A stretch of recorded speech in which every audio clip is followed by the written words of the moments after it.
I'm rooting for chaos. I hope that Paladin is not as good as we think Paladin could be. If Paladin stinks, how open is this Kentucky Derby? Very, very open. This is VSiN at the Track. Now here's your hosts, Mike Somich and Aaron Halterman. Welcome in here, VSiN at the Track. I am Mike Somich. He is Aaron Halterman, and we are officially on the Kentucky Derby Trail. Aaron, 4 preps last week. We got a couple more this week. We're going to head overseas because we've got the richest race in the world to talk about as well. How are you doing, my friend? How is your Thursday going? It's going very good. We've got Olympic hockey on in the background as we talk. At least I do. I'm sure you do as well. So we got that going on as well. But yeah, this is a great weekend. The first 50-point race, so that's always very exciting. Down at Fairgrounds, so excited to talk about that. Richest race in the world, like you mentioned. I've got a hot take, I guess, or maybe not a hot take, maybe just a take on that when we get to it. It better be scolding, or else I will be very disappointed. And to Aaron's point, 50 points are on the line now, so we are into the bigger races here. We'll start updating the leaderboard as we move forward so we know who is in. We've got automatic bids coming from a couple different places, but then we've also got, obviously, those top 18 horses on the Kentucky Derby points list that will make it into the gate the first Saturday in May. As far as our show today, we are going to talk a lot about that Kentucky Derby Trail and do that by focusing on the preps that happened last weekend. So we'll talk Sam F. Davis, Robert B. Lewis. We'll talk about the Southwest, the Withers, what was good, what was bad, who got the trip, who didn't, where we were right, where we were wrong, and what we think about these horses moving forward, because all of that obviously quite relevant. Then we'll jump into some previews. We've got the Risen Star, the aforementioned 50-point race here over at Fairgrounds, as well as the Rachel Alexandra running for the 3-year-old fillies as they go for the Lilies the first Friday in May. We'll talk about that Saudi Cup, and of course finish it off with the always prestigious Sunland Derby, where Bob Baffert usually tries to roll, but will not this year as he does not have an entrant in that race. But we'll kick all of it off, Aaron, with the idea of what we did last week first here. And we got to start out in the Sam F. Davis, one of the races that I was most interested to watch, because you had Confessional, you had the Puma, and you had Renegade, all of which who had faced real Derby contenders last time out. Who was going to show up, who wasn't? Renegade looked awfully good. Renegade runs away with this race down the stretch. Got a clean trip, which we will talk about in a little bit here, because I think one of these horses did not. Renegade is a 92 buyer and wins as your $1.20 favorite. What'd you make of Renegade and the Sam F. Davis overall? Well, I thought it was the strongest prep of the weekend going in, and I thought, exiting the whole weekend, I think that was the best performance. I thought Renegade was super impressive in this race, and he's kind of building on that resume that continues to get a little bit better. We talked last week about how he was a couple workouts short when he ran in the Rimson the last time, his last race back as a 2-year-old, and he still got second, in that race and got beat by a pretty good horse. So I thought he took a step forward. I thought this was the best race of his career so far, which is what you want to see. I mean, you don't want to peak as a 2-year-old if you're going to try to win the Kentucky Derby. You want to keep going forward. So I thought it was a really good race. I'll let you talk about the poor trip of the third place horse that may have made that margin even greater than maybe it should have been. So I'll save that for you.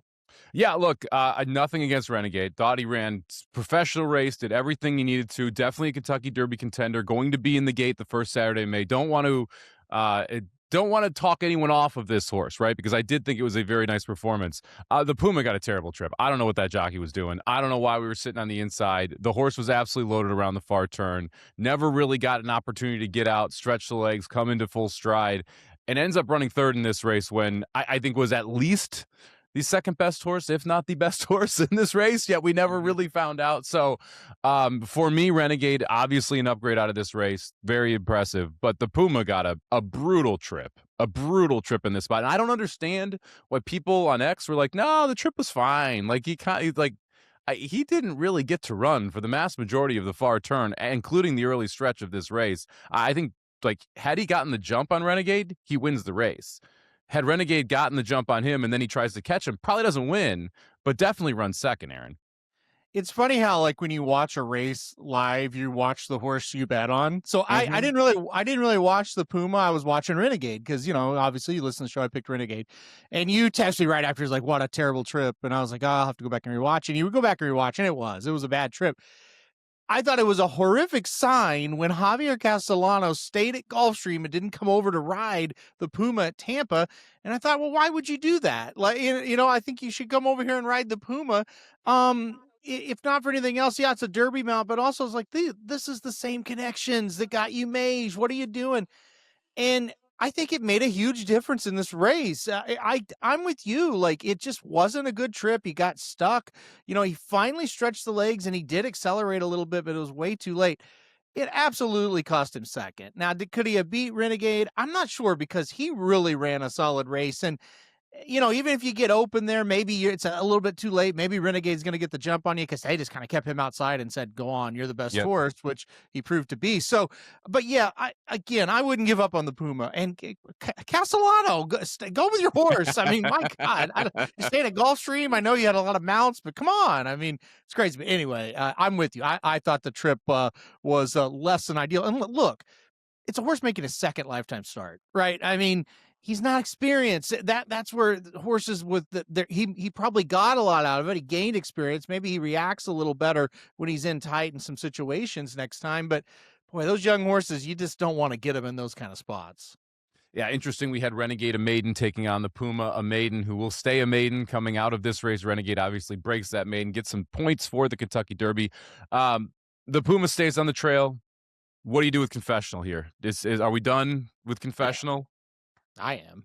I mean, I dude, know you honestly, are. Like, are we going to see him on the Kentucky Derby trail again? The more we talked last week, and the more you kind of reanalyze things, it's like I am not sold on Nearly. I'm just not. And the reason I bring him up, this horse lost by 5 to him, and so I think everybody when Nearly won the Holy Bull thought, oh, Confessional's really good now. But then Lynn, we talked about last week, you go back and watch the race replay. Confessional really wasn't any good in that race. So he came in here. Yeah, it's a spot where maybe he can compete on the Derby trail. He was no good again. So I don't think we should see him. I don't know if they'll try it again, but I kind of think get an easier spot, try to kind of get some confidence back into him. I think that's the best plan of action from here. So looking out of this race right now, Paladin, who we're going to talk about, is your favorite over on Caesars right now in the fixed odds market. Renegade 18-1. Do you think that's fair to have that big of a gap between these two horses, which have flip-flopped? Renegade has beaten Paladin, got taken down, but did beat him to the wire. And then Paladin beat Renegade. Is 8-1 and 18-1 a fair gap between these two horses? No, it's not. I do think 18-1 right now, it's fair to take on, Renegade. I don't think he should really be lower. Maybe Paladin should be a little higher is probably how I would look at it. I wouldn't bet either one at the price though right now, because it's still very early. We still, I just think you need 30, 40, 50-1 if you're going to get into these pools. But no, one shouldn't be 8-1 and one be 18-1. No, they should be a little bit closer together. Maybe that, fair odds would be like, Paladin 15-1, Renegade 18-1. Yeah, I agree with you. 8-1's awfully short on Paladin right now. Nearly, who you mentioned, your second choice right now at plus 1,000. We'll keep referencing this as we go through. Don't bet Nearly at plus 1,000. Let's move forward here to the Robert B. Lewis Stakes, which was one of the more funky run races that I can remember in a while. Desert Gate misses the break early, not able to get out to the front. That kind of completely changed the style of these horses. So all of a sudden, Intrepido inherits a lead, something probably not the best game for Intrepido. We see Plutarch end up getting to the front, getting the win in a toughly contested race down the stretch here. What do you make of the mess that was this Robert B. Lewis race? You know what this race kind of reminded me of? It kind of reminded me of the Smarty Jones Stakes at Oaklawn, which was back in January, where the race never really formed in terms of the pace. It was just kind of, they're just kind of out there, and it's just like the horses that were 1-2, ran 1-2. I agree with you. Intrepido's a horse that likes to have a target. All of a sudden he's on the lead. That's really weird. Plutarch just kind of got the best trip out of the Baffords. Desert Gate didn't pick up his feet much. Even, I know he missed the break, but he just kind of seemed a little sluggish, and they all just kind of ran in place. And so I don't take a lot from it. And just like we didn't take a lot from the Smarty Jones in terms of, strategic risk and, hey, we're going to play him because he won the Smarty Jones in the Southwest, when we were talking about last week, and we'll talk about that in a second, how good you did there. But because of what I'm talking about here, I'm not going to look at, say, they run in the San Felipe next, these horses, and think, well, the same thing's going to happen again, because I think the race shape's going to be completely different. The one thing I will say, the winner, Plutarch, is bred to go a mile and a half, right? And he won at a mile. So I do think that's good. I do think there's some projected improvement as he stretches out. I also think he took advantage of a trip that I would imagine even Florent Giroux thought, well, I don't think we're going to get that kind of trip. And boom, perfect. Yeah, he was gifted the perfect trip here when we saw Yes. Desert Gate now, because Intrepido, like, just doesn't want to be on the lead. Like, has won close to the front before, but is just better when Intrepido has a target. Also better going longer as well.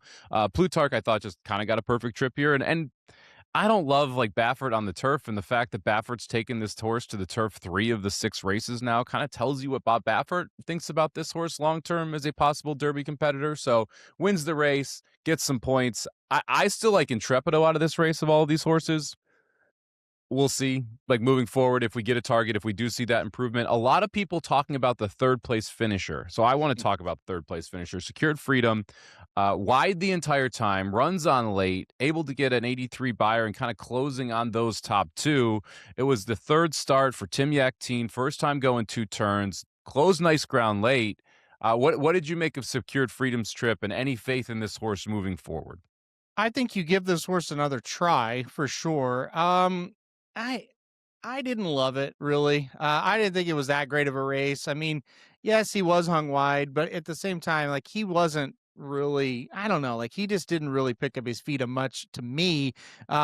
He was all out to get by Desert Gate, who I thought was not good at all. To get third there for Secured Freedom. So I think he did enough to try it again. I think one turn is where you're going to see the source at his absolute best, though, and so I don't have a ton of interest in betting him on the Derby Trail, but one turn race, I do think he's a horse to keep an eye out for. Yeah, he's one of those California Cup backers, right? Practical Yeah. Joke on the top. You got Uncle Mo on the bottom. So that the Uncle Mo is obviously positive for long-term stamina. Practical Joke, mile is kind of the wall. We'll see how much the Uncle Mo influence has on the bottom, because the Uncle Mo's can go forever if they need to. But I would kind of agree with you. I think this is a horse that was achieving its longest distance possible today, and that the cutback is going to be beneficial. And I would assume we're going to stay on the trail because Secured Freedom ran so well here. But I think that we are going to start to falter as we get to longer distances. And then all of a sudden, cutting back makes a lot more sense. So keep an eye on Secured Freedom down the line. All right, let's move forward here. And I guess backward, actually, because we're going to the Friday preps now. Start at Oaklawn Park, where Silent Tactic gets home, 20-1 morning line. 12-1 winner pays $26 to win. Soldier and Diplomat runs second. Butane runs third in this spot. I will start. I was very happy with the trip. I was very happy with the price. I think the horse absolutely showed up. This was one of those where we talked about how much speed was signed on. That speed materialized. Silent Tactic just sat at the back, one big run, absolutely came flying. Didn't look like a loser from the 8th pole in, essentially, which is crazy because the horse wasn't in the lead until like the last 100 yards. But you could kind of tell Silent Tactic was going to be able to get the job done. So nice to get a price home there. What do you make of Silent Tactic moving forward from this, though, Aaron? I mean, this was second off a layoff, ran well in the Smarty Jones. Is this a horse that, like, legitimately is a Derby contender, or is this a horse where you're kind of putting it on the back burner here and say maybe, like, run up into the try, run up into the super type horse? I think it's more of the second thing you kind of said there. First of all, it's a great pick, and it did set up perfectly, and I could not agree more. He looked like a winner every step of the way. There was one little moment where the jockey thought he might go inside for a minute, and I was watching. No, don't go do wide, that. go Don't do wide. that. Just circle them. They're stumbling. Don't try to get cute, and he did. He circled the field. As far as going forward, he kind of gives me Sandvan vibes a little bit from Wow, last year. that's just mean. I think he's mentally a lot more forward, but he's kind of a horse that I think is going to need a lot of pace. Now, the good news for him is we've had derbies lately that have had a lot of pace. So can he run in for third? I think he can. I think he is that type of horse. I don't think he's a win contender just yet. Now, we could see, when they stretch out to a mile and an eighth, which will be his next prep. Look, he has that, right? Like he has that pedigree that says he's going to get better when they go longer. Maybe he takes another step forward and we're talking in April, like, hey, maybe he's a contender. Right now, I think he's a drop back, make one run, pass all those tired horses that inevitably are going to happen in the Kentucky Derby. You might get third, you might get fourth, right? But I don't consider him a serious threat to win right now. He threw his name in the hat, though. And look, he's very well bred. He's got a very good trainer in Mark Cassie.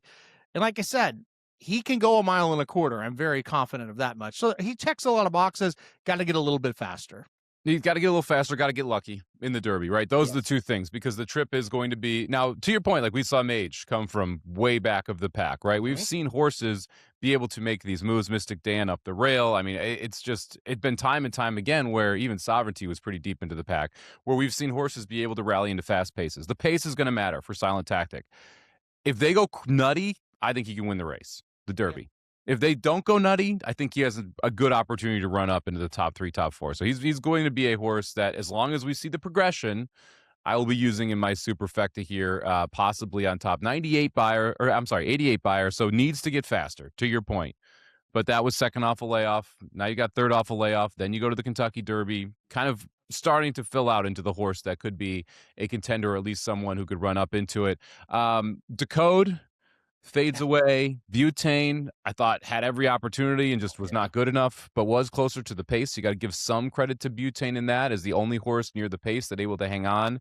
Rancho Santa Fe ran okay. Anybody else inside this race you're interested moving forward? I guess we should talk Soldier and Diplomat too, the number 13 horse who ends up running second here, who ran third in the Kentucky Jockey Club. To Further Ado, who is your third choice right now in the Kentucky Derby future pool as well. So any interest in anybody else that's coming out of this race? Not even a little bit. Am I interested in anybody else coming out of this race for the Kentucky Derby? Decode, maybe the Pat Day Mile on Kentucky Derby Day. Soldier and Diplomat, ultimately, I think he is going to be a Pat Day Mile type. I thought he ran well here. He tried hard. He tried hard in the Kentucky Jockey Club, too. We may see him in the Kentucky Derby because he's kind of Asmussen's only hope at this point to make the Derby gate, him and Chip Honcho. So maybe we see him, but I'm not interested in him. Butane, I want to echo what you just said. He got a great trip, in my opinion. That's a Baffert horse that wins if he's good. I just don't think he's very good. You know, and again, you watch who you bet, right? And so I'm watching Butane like, well, this couldn't be going any better, you know, and he just didn't kick on. So no, I'm not interested in much coming back. I'm certainly not interested in the closers who didn't do any running. Like Liberty National was a horse we both talked about. We kind of maybe liked in that race, thought he could kind of do something similar that Silent Tactic did. He's nowhere to be found. And I'm just sitting there place. Like, if you can't make up ground with that, you know, pace, then I don't know what to say. I am a little interested in Soldier and Diplomat.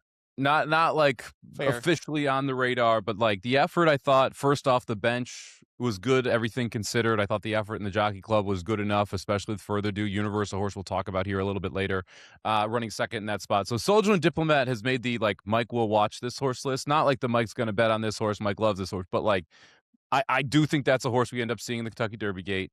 I do think that's a horse that is at least relevant throughout this process. Will it make a ticket?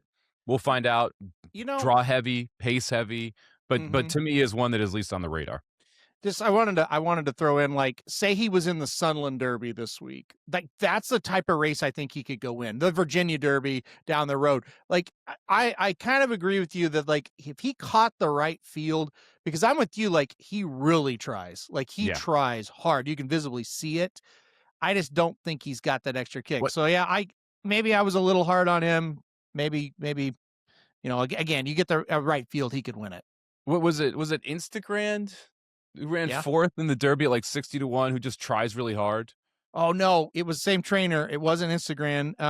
It was the same crop though. Yes, I cannot remember the name of the horse. But Hollendorfer trained it. I'll have to look it up. Hollendorfer trained it. Horse was like 60-1. Just never had a chance to win, but was a Johnny Tryhard horse. That's kind of who Soldier and Diplomat's reminding me of here. All right. It was 2018. I'm looking it up. Go ahead. Sorry. Yeah, where the horse could, like, it's going to be fast enough, but not first early, and is going to be just kind of sitting in third or fourth the entire way around. But not only you have to really run to pass the horse, and so you will pass the people in front of you, but will get passed by other horses as well. Just one of those horses that, at a monster price, feels like they might just hang around because it's a Johnny Tryhard. Instilled Regard was the name of the horse. I knew it was Insta something. Yeah, so Instilled Regard. Yeah, like 80-1, 60-1, ran fourth in the Derby. This is that same vibe.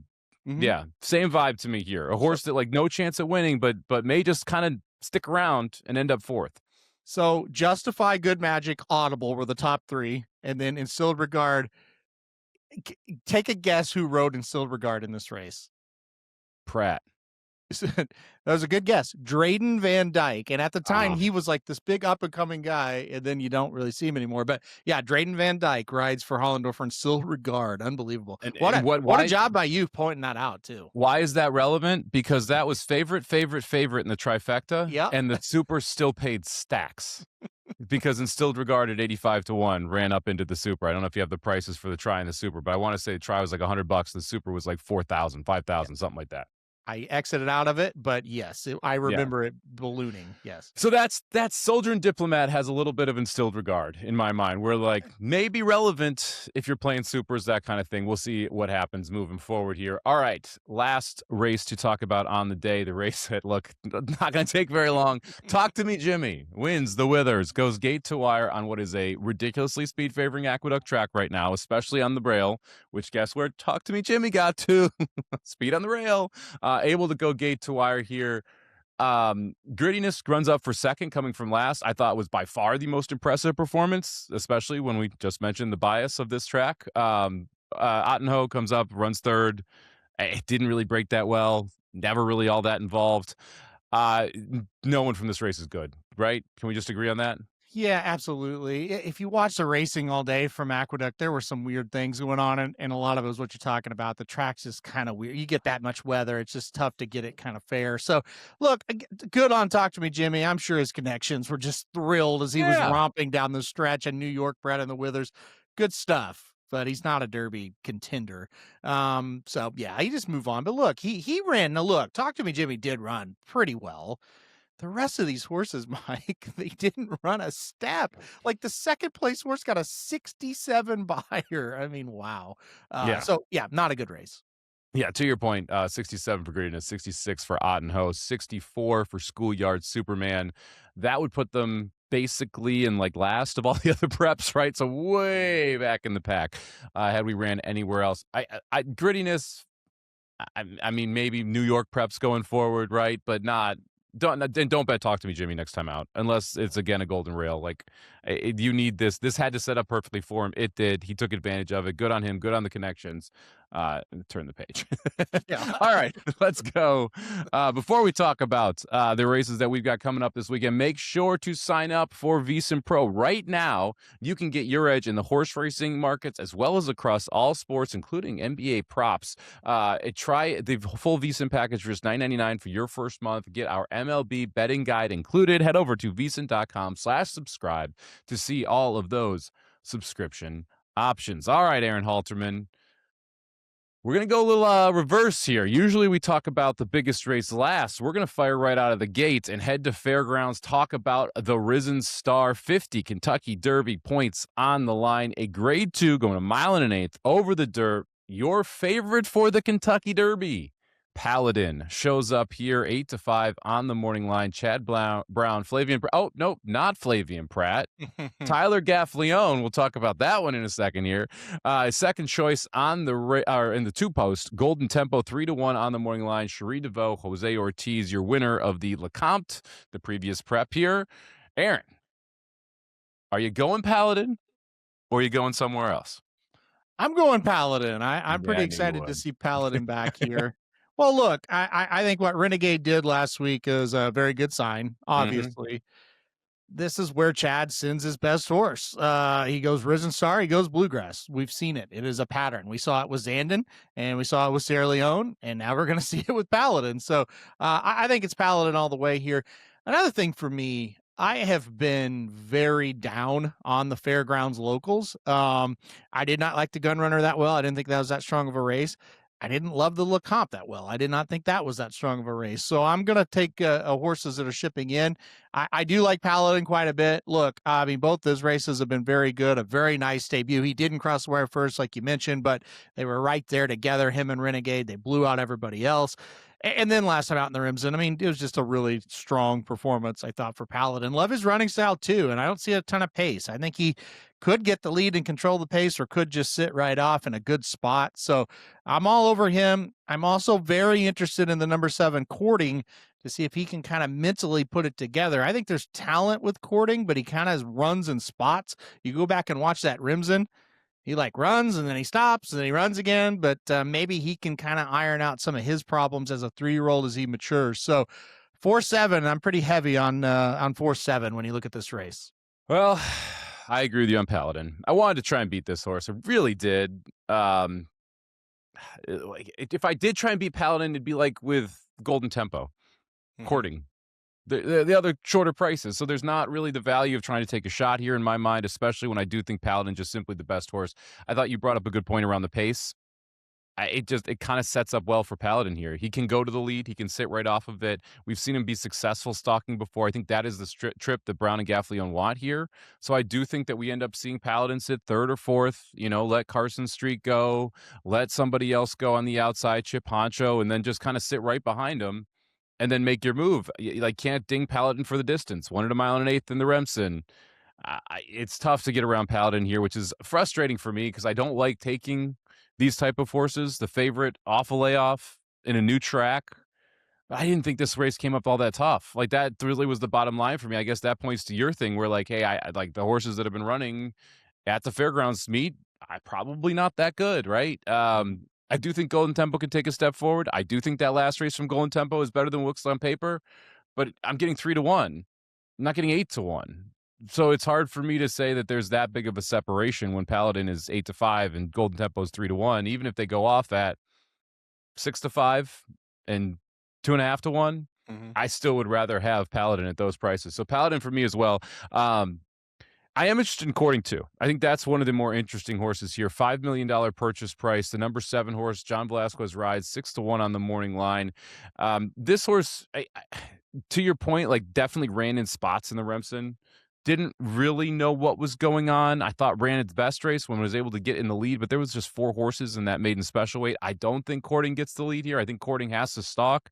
What do you think of the trip here, and do you think we see courting mentally turn that quarter and be able to show up with a plus effort? Yeah, as far as the mental thing, I mean, your guess is kind of as good as mine as far as that goes. It's weird because like the first 2 races of his career, he got 4th in a race with some decent horses, and the next race he won, but he beat Grittiness. We just talked about him. He's not that good. The Remsen was really where you first saw that, oh, he's still running. He just he stops and then he runs. Because like in the Remsen, when he rounds the corner, it's like, oh wow, Courting's going to run last. Like he quit. And then he just flies by a few horses late, and so that's when you really, the light bulb for me came on of he has talent, right? So I don't know. I know I've talked to some people and gotten some reports that they seem like he's working about as well as he ever has. So that's really all you can do is like work with him in the morning and try to kind of break those habits. That's what you do. And there's been some good signs there on that front. So, we'll see what happens. I think he will take a step. I don't know if he'll fully take the step or not, but I do think he'll run better here. But the trip, that's the worry because I think he's going to be like 5th. Mid-pack at best. Yeah. And if the pace isn't there, I don't know. They're kind of training him like they want to put more speed into him early.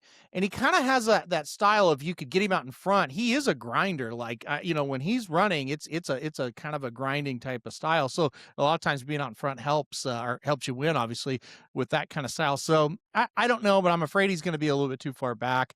I am worried about that. Listen, I worry about that a lot in this spot with Golden Tempo. And I'm with you. Like he closed into a slow pace and won last time out. I just didn't think he beat a whole lot.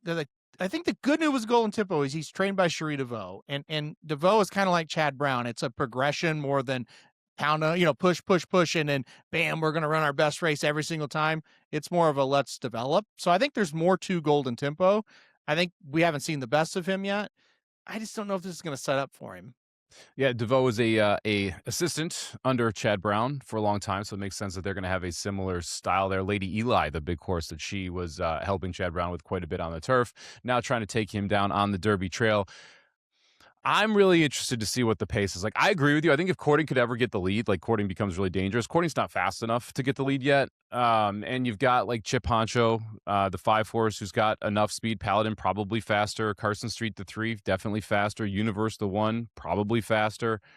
Um, man, I think it's going to be hard for me to use Courting. Like this is the weird part. I'm interested in this horse. I don't know if I'm going to bet any money on the horse. Like, I don't know that I trust I'm just going to see the difference in Courting to the point where all of a sudden we're running second in this race. To me, this is like, if Courting puts it all together mentally, could win the race. If Courting has the same mental attitude that we saw last time, probably runs 5th, maybe 4th. Like, and that to me makes it really hard to get excited and bet on the horse. I do want to talk about Universe, the 1 horse on the rail. We mentioned the Kentucky Jockey Club, ran second in that race, ran second to Incredible in the street sense. Further Ado, who's right now your 3rd choice in the Kentucky Derby, was your winner in that Kentucky Jockey Club, comes back as the favorite in the Smarty Jones, and just kind of runs terribly, doesn't break at all, stuck on the rail, never really gets it going. They went really slow. So for a horse that wants to be more forward, to be in last and have them going slow up front, I think gives you a legitimate excuse, and was the favorite in that Smarty Jones. Now draws the rail 8-1. Jockey switch back to Christopher Elliott, who has done very well up in New York, and has handled this horse twice, including winning the maiden and running 3rd in the Champagne. It's crazy I'm going to say this. It's an upgrade from Joel Rosario to Christopher Elliott. What do you make of Universe's chances, who also decides to add blinkers for a trainer in Kenny McPeak, who lukewarm success, 11% when adding blinkers? Toss the last race. The last race was the worst race of that horse's career by a mile. I mean, that was horrific. You look at his other races. Hey, he may not win them all, but he's there with a chance. So toss that one. I think he's a horse very likely to hit the board. I think he could run 3rd in this race easily. I worry kind of the same with Golden Tempo about the pace of the race and where he's going to ultimately sit, but I think he's a little more handy than Golden Tempo. So I think him and Courting might kind of be sitting together, or maybe just a little bit apart, but I really think he'll bounce back. I don't think it's the winner of the race. I do think he's going to run much, much better this time than he did in the Smarty Jones, where there was no pace and he never picked up his feet. So it was a bad combination there. I think he'll run a lot better here. I think Universe is one of those horses where, like, if you are going to go with, if you're going to play trifectas and you are like Aaron and I and like Paladin, what about the Paladin over Universe and Carson Street try? Just trying to, like, saying, okay, I'm going to get rid of Chip Honcho. I'm going to put Courting out here. I think Golden Tempo isn't going to have the pace to chase. So I'm just going to use, to me, Carson Street, who I thought ran really well in the Lecomte, first time run facing winners and should be 4ly placed, in Universe, who I think has more upside than a lot of these horses have shown, running 2nd and 3rd. Any interest in those two, or would you include Golden Tempo in the top 3? And I just don't have a lot of belief in Carson Street. I think that's where my problem is. If I was going to play it, I would play Universe and Courting underneath. So I would go like a 4-1-7, 1-7.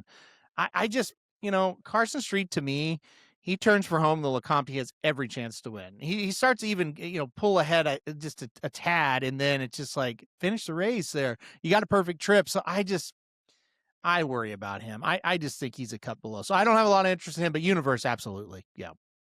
All right, that is the Risen Star Grade 2 race number 12 from Fairgrounds. 50 Kentucky Derby points on the line. Number 4 Paladin for Aaron, number 4 Paladin for me. Both of us interested in the number 1 Universe, 8-1 there on the morning line to bounce back and possibly hit the board. Going to be a lot of fun.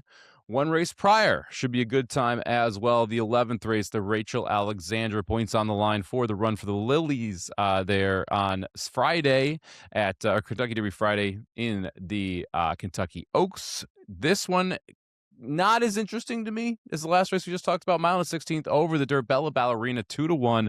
The number 3 horse going to be your favorite and taking on Just Singing, who just ran 3rd to Bella Ballerina. 7-2 there on the rail for Kent Sweezy. Where you going on top here, Aaron? Yeah, a little bit of a sleepy race is how I would describe this one. I don't think we have any world beaters in here. I really like number 3 Bella Ballerina, and it's kind of a chalk pick again, but look, I thought on debut was really good at Keeneland, and then stepped up from 6 furlongs to a mile 16, so first time going 2 turns, and I thought ran really well in the Goldenrod to get the job done, and just comes into a field here where it's like yeah, just kind of any kind of progression at all, or just kind of stay how you were in the goldenrod, I think you're going to win in this spot. I like her versatility. You know, she was a little bit far back going 6 furlongs, but I just don't think she wanted to sprint really. You look at this, there's not a lot of pace in this race either, in my opinion. I think she's just like Paladin in this standpoint of you can get the lead if you want it. If somebody else goes, you can sit right there and get a really, really good trip. So I like number 3, Bella Ballerina, quite a bit in here. I think it sets up well, and I think she's just a little bit better horse than what we've seen on some of these other ones. Yeah, another one where I wish I could pick someone besides the favorite, but to me, Bella Ballerina just makes way too much sense here. She's gonna get the lead. I don't see who else takes it from her. Maybe Love Your Neighbor tries to go, but Love Your Neighbor not all that fast early. Maybe Majestical tries to go, but again, Majestical not that fast early, and Bella Ballerina to the inside of both of them. I think she takes this field gate to wire. I think that 2-1 would be a gift of a price. I honestly would be happy to bet her at 6-5. In this case, anything over even money. I think a good price on Bella Ballerina who goes gate to wire. So we both putting her on top. Who would you put in second? Let's say you're playing a cold exacta here. What direction do you want to go with the second place horse in your exacta? I like the 5, Powered by Family. I think this is a horse to keep an eye out for. One of the big reasons I didn't really have a lot of interest playing to win is the pace doesn't look like it's going to set up, and this horse is going to be way out of it. We've seen it, but on debut went 7 furlongs at Churchill Downs, Powered by Family, and dropped back 14 lengths behind and got 4th. But then when we got more room at 1.70 miles last time out right here over this track, closed up and got the job done by 4 lengths. I think this horse will come running. I think this horse will pass a lot of them. I just not sure you're going to pass a horse like Bella Ballerina. So I got the 5 in second. Really, really an eye-catching race last time out. Again, Cherie DeVoe trains this one as well. And another one, just 2 starts. You're going to see this horse get better as we go along. So 3-5 for me. And, it's just not real creative, I guess. Although I guess 9-2, you got like the 3rd choice or 4th choice there. But to me, that, I think the 5 is going to come running and get a piece of it. Yeah, I think the 5 will be coming late. We'll see if we're going to run out of time or not. My biggest issue with the 5 is that was supposed to be a turf race last time. Race gets rained off the turf, ends up on the dirt. Now we're running on the dirt. I generally don't like those horses. Now, there were 10 in that field, and usually when a race rains off the dirt, you don't have a full field of 10. You have like 5, 6, and then it kind of gets funky. I'm going to go with the number 6, Love Your Neighbor. I think this race is so paceless that they just merry-go-round the thing, where you see the number 3 Bella Ballerina get the lead and the number 6 Love Your Neighbor be in second, and they finish 3-6 after being 3-6 the majority of the way around. I don't see the pace. I like the fact that we're adding blinkers, and I like the fact that we've got Saez jumping aboard as well. If these two go and torch each other early, that's a bummer. If Love Your Neighbor and Saez decide to get the lead, that's fine. I think Bella Ballerina just is more professional and wins the race anyway by running down the 6, and Love Your Neighbor has a good shot at running second. So I'll take the 3-6 cold exact, Aaron. Yeah, I thought Love Your Neighbor had a big shot as well. I'm between the 6 Love Your Neighbor and the 7 Majestical for kind of that next spot, and I think we see it pretty similar. Who gets the best spot early out of those 2? Probably that's who's going to finish ahead of those 2, in my opinion. And, Majestical, a horse that went this distance last time out at Fairgrounds and looked pretty good doing it. And so I kind of lean more 7 than 6, but it's the same concept. Get a spot and just try to, whether you're just drafting behind the big favorite or maybe somehow you get ahead of her a little bit and you just kind of stay within range of each other and try to finish 1-2. I get what you're trying to do there with the 6, but it all comes back to when we're talking about the 3 Bella Ballerina. Once we start going off and branching out and talking about the other horses, it's like, yeah, there's obvious problems, where there isn't really that problem with the favorite. So unfortunately, sometimes you just have to take the favorite. The one Just Singing, kind of a little bit like the 5 Powered by Family, going to come from way out of it. Missed last time to Bella Ballerina. Sweezy takes a break with this horse. Velasquez now switching over to take them out. That's probably a positive. I thought ran fine in the Golden Road. The pace just not right for Just Singing here in my instance, or my opinion. Wild card for me is the 8 Agrippina, who is coming out of back-to-back sprint races. First one was on the turf over Kentucky Downs. Comes back in Oaklawn, wins impressively at a price going 6 furlongs. We don't really know what type of race this horse is going to run, and the price is 12-1. I think if anyone, would you be shocked if Agrippina is the horse that runs 3rd because we sit behind those leaders and catch either, Love Your Neighbor or Majestical, something like that. To me, if I'm trying to throw a bomb in there, Agrippina is the horse that I wanted to price. It's a very interesting horse, by Tacitus, and by the way, Silent Tactic by Tacitus that won last week in the Southwest. Street Boss on the bottom, so I can see why they debuted going short because it's kind of a mixed bag there. But, I mean, I would be somewhat surprised just because it just feels like we're at the point, these 6 furlong races now going long. You want to see him go long once before you really, back him. You think about Decode last week, and amongst others, Secured Freedom, another horse, right, at in the Robert B. Lewis. So I would be a little surprised. I'll go back. I wouldn't be surprised if any of these horses run like 3rd or 4th. You know what I mean? So I guess I would be surprised if she won. Let's put it that way. Yeah, I would as well. I'm just thinking about prices that would catch my eye if I'm trying to take a little bit of a shot there. And in this case, that would be the one I take a little bit of a shot with. All right. If you're enjoying this, make sure you are subscribed to the VSiN at the Track YouTube channel. We now have our very own YouTube channel. Appreciate it when everyone who is subscribed over there, as well as all the comments that we've gotten. You can head over to youtube.com/@VSiN at the Track. You'll never miss an episode or a best bet as long as you are subscribed to the channel. Join the VSiN at the Track community now. Post your questions, comments on YouTube, as we will address those when we have a mailbag episode, which is coming up pretty soon here. Make sure you're tuned in for everything heading into the Kentucky Derby. All right, Aaron, let's take a long flight overseas and head to the Saudi Cup, where we have the richest race in the world, $20 million on the line. 6 runnings of the Saudi Cup. Japan has won this twice. The U.S. has won this twice. Saudi Arabia once. And Ireland once. Last year's winner, Forever Young, back for more. But I want to make sure I reference that he will be carrying 100. I feel that he is one of those horses that clearly likes the track. And to me, the track is one of those situations where we talk about it. Is it going to be a forwardly placed track? Is this going to be a track that plays fair? You're going to see a lot of the U.S. jockeys here. So Irad Ortiz, Flavian Pratt, Joel Rosario all make the trip here.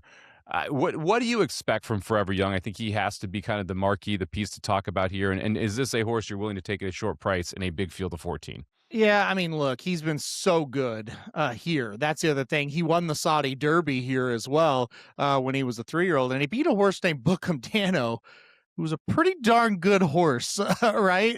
Especially at the distance of the Saudi Derby that year. It was a 1-turn mile. So he's super good here. And then last year, obviously winning this race, beating Romantic Warrior, who was such a world-class type of horse as well. So, and then to keep going, well, he just won the Breeders' Cup Classic as well, a race we thought was very, very tough. So I think he's really tough to go against. I'm very interested in the number 8 Nisos, though. I really am interested to see what he does in this spot and finally get his chance here at it's a 1-turn, 1 mile and 1/8. So the configuration is a little bit different, but it is 1 turn. So interesting to see what he does as well. But I mean, Forever Young's hard to get by, right? He just is. So I'm interested in him. I am interested in Nisos a little bit. I do have a complaint, if I can lodge that with you now. Fire away.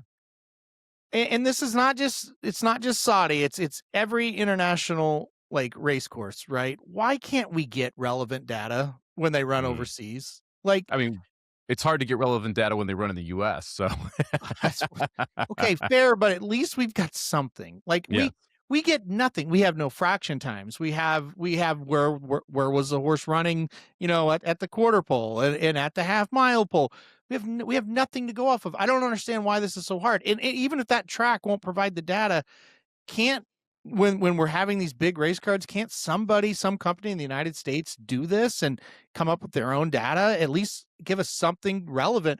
I hate that we have this $20 million race, and half the field, we really don't have any details on what happened during those races unless we go watch the race replays. It's crazy to me. Well, bingo, Aaron. That's why I don't bet a lot on this race. If I would need a very big price on Nevada Beach if I was going to bet this race. I'm talking like 30-1, somewhere in that range, if I'm going to take a shot here. Or else I'm not going to bet this race. I'll watch it. I think it's interesting.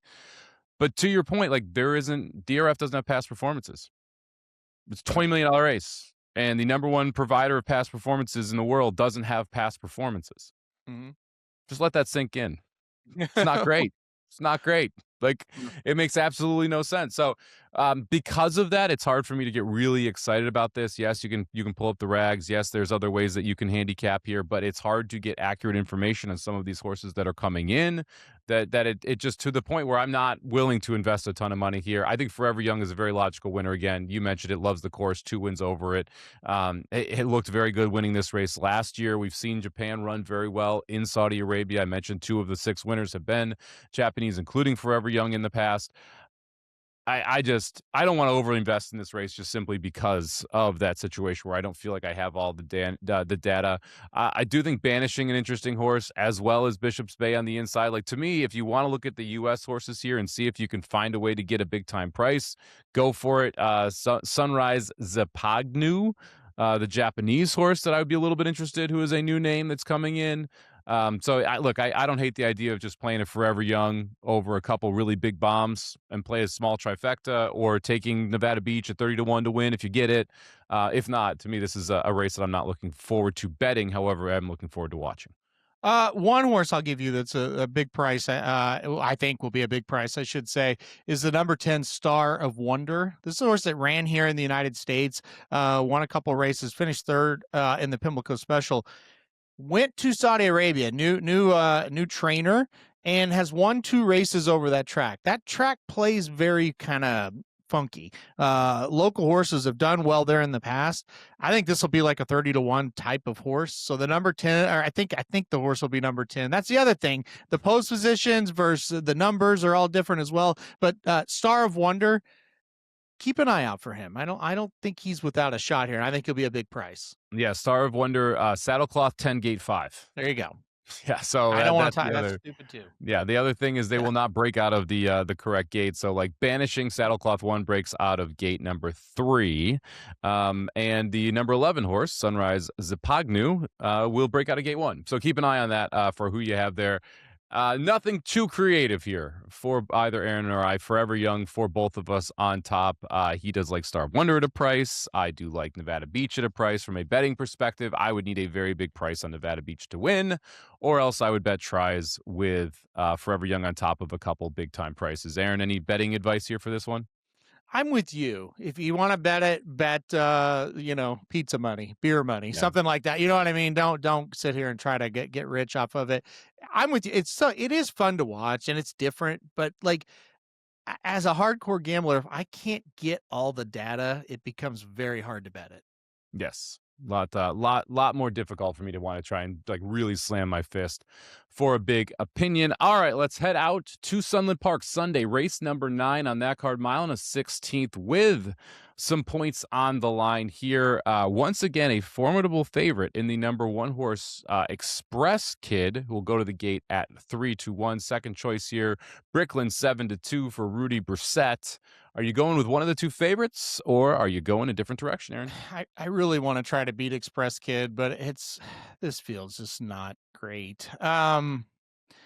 I went Express Kid on top. It's such a boring pick. I almost picked the number 6 Bricklin. I do love Bricklin, scratched out of the Southwest to run here. I think that's a really smart move. I think that's the thing to do for him, and I think he fits really well. But gosh, if Express Kid runs the race he did last time out at Remington Park, I mean, they're not going to catch him. He gets Hernandez to ride. That's a big upgrade. Juan Hernandez missing a day at Santa Anita to come right here.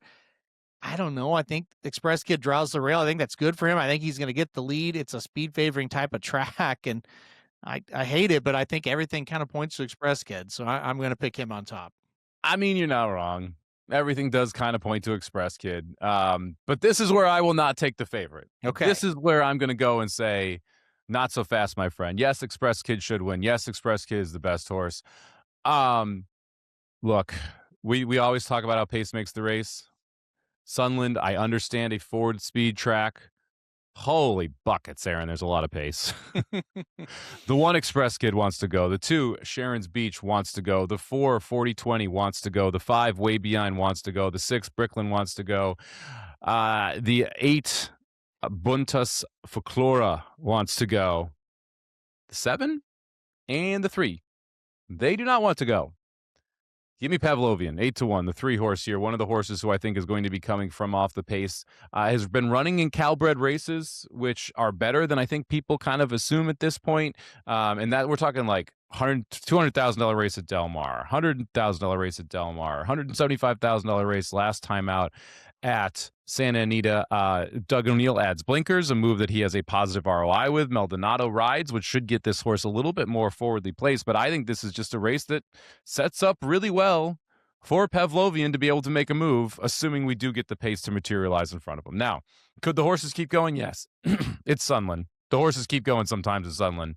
I'm going to take a shot with a horse that's 8-1 who's going to come off the pace, who's going to get the absolute best possible setup and has at least faced stakes company before. So give me the number 3, Pavlovian, 8-1 on top here. Man, I looked at him, but I just don't think he's very good. He's not. He's not. You're not wrong. I know. He's just not very good. He's a little bit on the slow side. That was the big problem. You mentioned the 7. I kind of think he's interesting. I guess Danny Co is how you'd say that horse's name. 7 horse.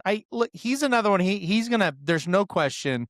He's not going to be involved. Just like the 3 is not going to be involved with the early pace. So I would take the 7. I put the 7 in second. I really think last time out, he closed up nicely over this track to win the prestigious Riley Allison Derby. Look, he closes every time. Sometimes he doesn't win, but he'll make a run at it. He's at least a horse you could get involved underneath, if not try to take a shot to win on it. And look, I think he's dead last in this race, but I think he will come with a run, and he's going to pass a bunch of them. I just don't know if he'll pass all of them. Yeah, okay. I think he's a worse version of the 3. He's also slow. Yeah. But here's the reason why Aaron and I are talking about some of these speed horses. So let's talk about figures. Express Kid, 85 to win the Springboard Mile. Prior best figure, 68. Sharon's Beach, 89 last time out at Santa Anita. Prior best figure, 58. You catching the pattern here? Bricklin, 86 last time winning at Oaklawn Park. Prior best figure, 60. Like these horses like to stop. And there's a world where they all go and they all stop, and that's where the world where Pavlovian possibly wins at 8-1. Over under a half of these horses make the gate in the Derby. Under. Hard under, right? Hard under. Like every week we handicap these, obviously, and like this is one that it's like I don't know these horses. Like I only had heard of 2 of them, Mike, and I watch this every day. Now, did I watch some of these horses in races? Sure, but did I remember them? No. And so if there's a Derby field, a Derby prep field, and I only know 2 out of the 8, it ain't good. I'll just say that. I knew more in the Withers last week, and that wasn't great either, So if anyone does, it's the 6 Bricklin. It's that that last race is real. This horse goes gate to wire again for Brissett. It's well-bred, Nyquist on the top. And then this horse wins in California because the California circuit's not great. That's how Bricklin gets in to me. I don't think Express Kid's good enough. I do think Bricklin, if the right steps are taken, could possibly be good enough coming out of this race. Number 3, Pavlovian for me. Number 1, Express Kid for Aaron. Race number 9 on Sunday. The Sunland Park Derby, $500,000 and some Derby points all on the line. All right. We got to wrap up the show, and as always, that means it is time for some best bets here. Aaron Halterman, we have got 3 from Santa Anita. We have got 1 from Oaklawn Park. We will let you kick it off here from Oaklawn Park on Saturday. Yeah, let's go to Oaklawn Park, race 10 on the card on Saturday. I think this might be our first Oaklawn best bet, and I'm sure I'm probably the only one that'll ever do an Oaklawn one because you hate it. But anyway, I'm going to go number 5, Navajo Warrior in this spot. Just a super, super consistent horse. Been winning like just crazy, basically. 1 loss, that came on the Claiming Crown Day at Churchill Downs. He just did not get the trip, did not run well whatsoever. Other than that, just a win machine at these starter allowance levels. That's where we're at here today. This is his distance too of 1.16 miles. He'll love that. A lot of pace. I think he sits right off of it, makes a nice little move, and flies home. So give me the number 5, Navajo Warrior in the 10th at Oaklawn. Yeah, 3 for 4 since Safi took over the training. Should become 4 for 5. We'll see what kind of price we can get there on that one. Let's head over to Santa Anita, and I'm going to go for my first best bet from the first race here. 6.5 furlongs on the turf, and I'm going to go not to the number 1, who I think is going to be overbet in this case. Oh boy, choicing me. Otole, I got that name wrong, is going to be bet really heavily. It was 80 cents on the dollar in the first race, had a ton of trouble. People are going to fire hard on this horse. I'm going to go to the other second-time starter here. Give me the number 9, because I can pronounce the name. Maggles McGee, let's go. For George Papadormo, was having a great meet, 24%. I thought this horse ran her eyeballs out. First effort, and was a step slow to start out. McLean's music out of a Ghost Sapper mare tells me that the turf sprinting at its half furlong should be a very good thing here. I know this horse can break. I know this horse has some pace. This is a situation where Papa Padormo, 22% positive ROI, and I'm going to get every bit of the 3-1, whereas the one horse I think is going to go off at 6-5, even money, 4-5. I think the 9 horse gets overlooked because of that one. I like the number 9, Maggles McGee. First race, Santa Anita is my best bet. Did you have the 9 on top, or did you fall in love with the 1? Good pick. No, I have the 9. I'm with There you. we go. 9 over the 1. Let's go 9 all day long. Great name, by the way. What a great name. I know, especially considering what the 1's name is. It's something that I absolutely cannot pronounce. Second best bet for me, Santa Anita, race number 5 on the card. 6.5 furlongs. This time we're going to go down the hill, and I'm going to go to the 1 horse here, Infinitum, for Mark Glack. I love this move. This is one of those things where when this happens, Mike starts salivating. Last time out for Glatt, this horse was supposed to run on the turf. The race got taken off the turf. Mm-hmm. The horse won, improved its buyer after debuting on dirt. Mark Glatt's like, no, my friends. We have a turf horse here. We're going back to the turf. I'm going to trust Mark Glatt here. When a trainer wins a dirt race that was taken off the turf, and it's a maiden special weight race, so not a horse that's like got this foundation of a bunch of turf. No, this horse has never touched the turf yet. They are leaving a surface where this horse just won to head back to the surface they think this horse belongs at. I will fire on that horse, especially when you get Juan Hernandez to stick aboard here. The number 1, Infinitum. Sure. 7-2 on the morning line. I just come for the picks. Stay for me trying to pronounce horses' names. Aaron, who'd you go with here? Santa Anita 4th. Winner. I like it. That's how I pronounce the 1's name. I'm with you 1,000% on this one. We love Mark Glatt on this show. We talk about him often. This horse I thought was fantastic in both of the starts. He ran on the dirt on debut and got second. I thought, well, that's pretty good. And then went on the dirt again, but they tried the turf, or going to try the turf, but ended up being on the dirt, and he looked great. So put him in this spot tells me, hey, we like him, but boy, we really are excited to get him here. I think he'll run great. And I like horses that kind of come from a little bit out of it on the downhill, and that's what he's going to do in this spot. So yeah, I like the 1 as well.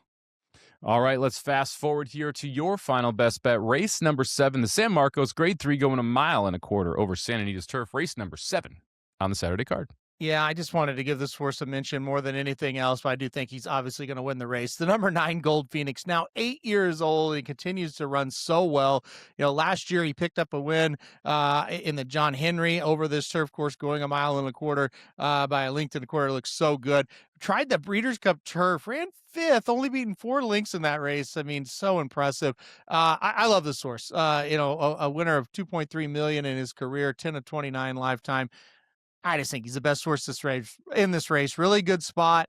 I think gets the job done here. Number 9, Gold Phoenix. I expect him to sit about mid-pack the way this pace is going to shape up, and he'll be rolling home. Yeah, shout out Gold Phoenix. Finished a $15,000 double off for me in the Del Mar tournament there, August 31st, 2024. Nice. So I will always love this horse. I was in the winner's circle for that race because I was with Tyler Hoffman, who knows the one of the assistant trainers inside that D'Amato barn. So I was excited to be in the winner's circle after that. Gold Phoenix, just a really cool horse. 4 little wet red feathers. This is a back-to-back $500,000 earner the last 2 years, going to go over $1 million at Santa Anita. If able to win this race, which is a heck of a job by that horse. If you're able to go over $1 million at just one single racetrack. I agree. I think this is the horse to beat. We'll see what kind of price that we get. All right, that's going to do it for us here. VSiN at the Track, another perfect episode in the books. Going to be a fun weekend of racing. What race are you most excited, most looking forward to of the entire set? Well, I'll go Risen Star. As cool as the Saudi Cup is, once it's over, we kind of won't think about it again, but the Risen Star will have implications that we'll talk about for the rest of the Kentucky Derby Trail, most likely. So the Risen Star for me. That is actually the correct answer. If you answered anything else, I was going to tell you wrong. It is the Risen Star. I'm going to be rooting against Paladin. I'm rooting for Chaos. I hope that Paladin is not as good as we think Paladin could be. Because then, if Paladin stinks, how open is this Kentucky Derby? Very, very open. Yeah, it's anybody. So I picked Paladin. I think Paladin's going to win. I like chaos. So we wouldn't mind if Paladin does not win that Risen Star race. All right, that's going to do it for us here at VSiN at the Track. For Aaron Halterman and our super producer, Matt Deutsch, getting everything done behind the scenes. I am Mike Somich. Good luck this weekend at the track.